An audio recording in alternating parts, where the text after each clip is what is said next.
आखिर कौन है जम्मू कश्मीर का वह मुस्लिम शख्स जो सिर पर टोपी लगाता लेकिन हिंदुत्व की बात करता है? आखिर मोदी जी और मुस्लिम शख्स की दोस्ती के पीछे क्या है वजह? कैसे मोदी की एक बात ने बदल दिए थे मुस्लिम शख्स के विचार? दोस्तों, आज से 4 साल पहले जिस जम्मू कश्मीर के अंदर भारत का नाम लेते ही उसे गोली मार दी जाती थी, इतना ही नहीं, आतंक का इतना बड़ा बोलबाला था कि वहां पर ड्यूटी करने वाले हमारे फौजी भाइयों पर हमला कर देते थे। जम्मू कश्मीर में भारत माता की जय नहीं बल्कि पाकिस्तान के जयकारे लगाए जाते थे। अगर जम्मू कश्मीर की कोई भी महिला भारत के किसी अन्य राज्य के व्यक्ति से विवाह कर लेती थी तो उस महिला की नागरिकता समाप्त हो जाती थी। इसके विपरीत अगर वह पाकिस्तान के किसी व्यक्ति से विवाह कर ले तो पाकिस्तानी व्यक्ति को जम्मू कश्मीर की नागरिकता मिल जाती थी। लेकिन जम्मू कश्मीर के अब हालात और तस्वीर दोनों बदल चुके हैं। घाटी की फिजाओं में अब देशभक्ति की आवाज गूंजती है। जगह जगह तिरंगा नजर आता है। देशभक्ति कार्यक्रमों में जम्मू कश्मीर के लोग बढ़ चढ़कर भाग लेते हैं और ये सब मुमकिन हुआ प्रधानमंत्री नरेंद्र मोदी की सरकार की कार्यकुशलता से। मोदी सरकार ने अपने 9 साल के कार्यकाल में जम्मू कश्मीर पर खास ध्यान दिया और 2019 में धारा 370 को हटाकर एक बड़ा फैसला लिया जिससे पूरे जम्मू कश्मीर की तस्वीर बदल गई।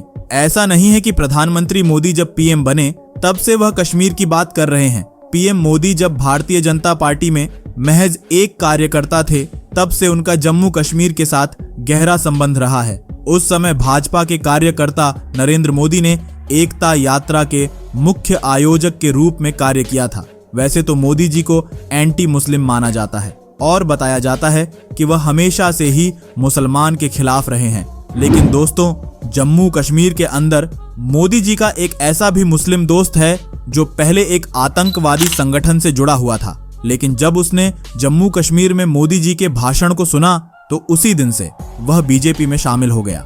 आज की इस वीडियो में हम आपको बताएंगे कि आखिर कौन है वो मुस्लिम व्यक्ति जिससे मोदी जी ने की मुलाकात, कैसे उस मुस्लिम व्यक्ति का धारा 370 हटाने के पीछे बहुत बड़ा हाथ है, आखिर क्यों मुस्लिम होने के बावजूद भी आरएसएस की करता रहता है तारीफ। इन सभी के बारे में वीडियो के अंदर एक एक करके हम जानकारी देने वाले हैं। इसलिए आप सभी भाइयों से निवेदन है कि आप इस वीडियो को अंत तक पूरा देखें और अगर आपको वीडियो पसंद आता है तो इसको लाइक अवश्य करें। दोस्तों, जम्मू कश्मीर विकास और प्रगति के पथ पर दौड़ रहा है।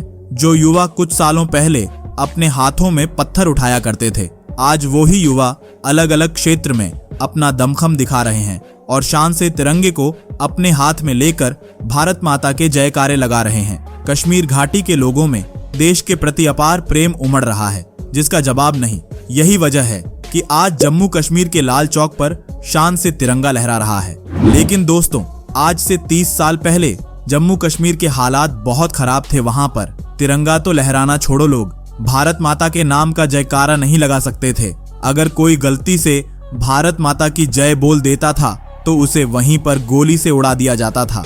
इस दौर में साल 1992 के अंदर बीजेपी ने एकता यात्रा निकालने का प्लान तैयार किया। इस यात्रा की कमान नरेंद्र मोदी के हाथ में थी। उसे समय नरेंद्र मोदी केवल भाजपा के एक कार्यकर्ता ही हुआ करते थे, लेकिन जो जोश मोदी जी में आपको इस उम्र में देखने को मिल रहा था, वही जोश आज से 30 साल पहले भी मोदी जी के अंदर कूट कूट कर भरा हुआ था। इस दौरान जम्मू कश्मीर में आतंकवाद इतने चरम स्तर पर था कि लाल चौक पर तिरंगा फहराना जान से जोखिम लेने के बराबर था। लेकिन मनोहर जोशी के साथ मोदी जी ने इस संकल्प यात्रा को पूरा करने की ठान ली थी और उन्होंने अपने कार्यकर्ताओं से कह दिया था कि चाहे जो भी हो जाए, हमें बिना आतंकियों से डरे हुए लाल चौक पर तिरंगा फहराना है। जब आतंकियों को मोदी जी के द्वारा लाल चौक पर तिरंगा फहराने की बात का पता चला तो उन्होंने लाल चौक पर पोस्टर लगवा दिए और वहां की दीवारों पर लिखवा दिया कि अगर किसी की मां ने दूध पिलाया है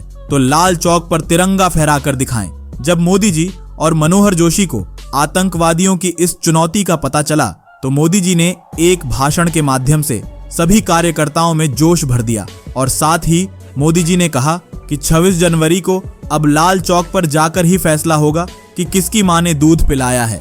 मोदी ने खुली चुनौती दी थी कि अगर किसी में हिम्मत है तो वो लाल चौक पर तिरंगा लहराने से रोक ले। वहीं अपने कहे मुताबिक मोदी और मुरली मनोहर जोशी 26 जनवरी को श्रीनगर के लाल चौक पर पहुंचे और तिरंगा फहरा दिया। उस वक्त आलम यह था कि आसपास कई राउंड गोलियां चलीं, लेकिन नरेंद्र मोदी के संचालन में बीजेपी लाल चौक पर तिरंगा फहराने में कामयाब रही।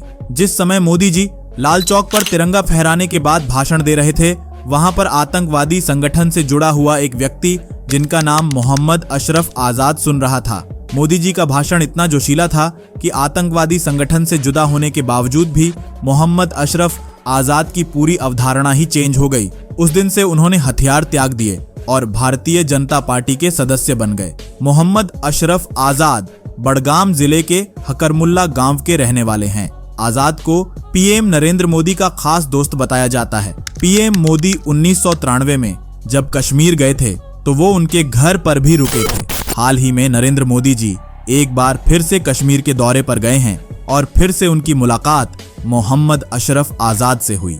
जब नरेंद्र मोदी जी की मुलाकात पहली बार मोहम्मद अशरफ आजाद से हुई थी, तब वह समझ चुके थे कि एक न एक दिन जम्मू कश्मीर से अवश्य 370 हटने वाला है। इसके कुछ सालों बाद गृह मंत्री अमित शाह ने जम्मू कश्मीर से धारा 370 को हटाने की घोषणा कर दी। जहां तक बताया जाता है कि जम्मू कश्मीर में धारा 370 हटाने का जो विचार है वह मोहम्मद अशरफ आजाद ने मोदी जी को दिया था। दोस्तों, जब मोदी जी प्रधानमंत्री नहीं थे तब एक बार वह जम्मू कश्मीर गए थे। तब उन्होंने मोहम्मद अशरफ से कहा था कि आजाद साहब, एक दुआ करना कि मैं कुछ बनूं और यहाँ के युवाओं का मसला हल करूं। इस बात का जिक्र आज भी आजाद साहब करते हुए कहते हैं कि मुझे नहीं पता था कि समय इतना बदल जाएगा। जब प्रधानमंत्री बनने के बाद मोदी जी पहली बार जम्मू कश्मीर पहुंचे तो बड़े बड़े नेताओं और पुलिस अधिकारियों के साथ आजाद साहब भी पहुंचे थे। मोदी जी ने उन्हें इतने लोगों के बीच पहचान लिया और उनके कंधे पर हाथ रखकर कहा कि ये मेरे पुराने मित्र हैं। मोदी जी का इस तरह से प्रेम भाव देखकर आजाद साहब खुद के आंसू नहीं रोक पाए थे। खैर दोस्तों, आज जम्मू कश्मीर भी धीरे धीरे भारत के अन्य राज्यों की तरह सामान्य होता जा रहा है और आज वहां पर भारत का तिरंगा शान से लहरा रहा है। लेकिन ये बात हमारे पड़ोसी मुल्क पाकिस्तान को बिल्कुल भी हजम नहीं होती है।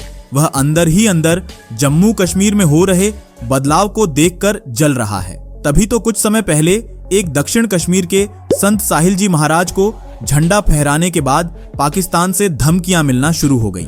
महाराज जी ने जब 15 अगस्त और 26 जनवरी को जम्मू कश्मीर में तिरंगा फहराया तो पाकिस्तान में बैठे आतंकियों में खलबली मच गई और उन्होंने महाराज जी को जान से मारने की धमकी दे डाली। लेकिन दोस्तों, अब आतंकवादियों को भूलना नहीं चाहिए कि यह पुराना वाला जम्मू कश्मीर नहीं है कि मन मर्जी कभी भी किसी पर हमला कर दो। अगर किसी भी व्यक्ति को नुकसान पहुंचाने की आतंकवादियों ने कोशिश की तो उनका नामो निशान ही मिटा दिया जाएगा। वैसे दोस्तों, आपका इस विषय पर क्या मानना है कि आने वाले समय में जम्मू कश्मीर पूरी तरह से आतंक मुक्त हो जाएगा? अपनी राय हमें कमेंट बॉक्स के माध्यम से जरूर बताएं। धन्यवाद।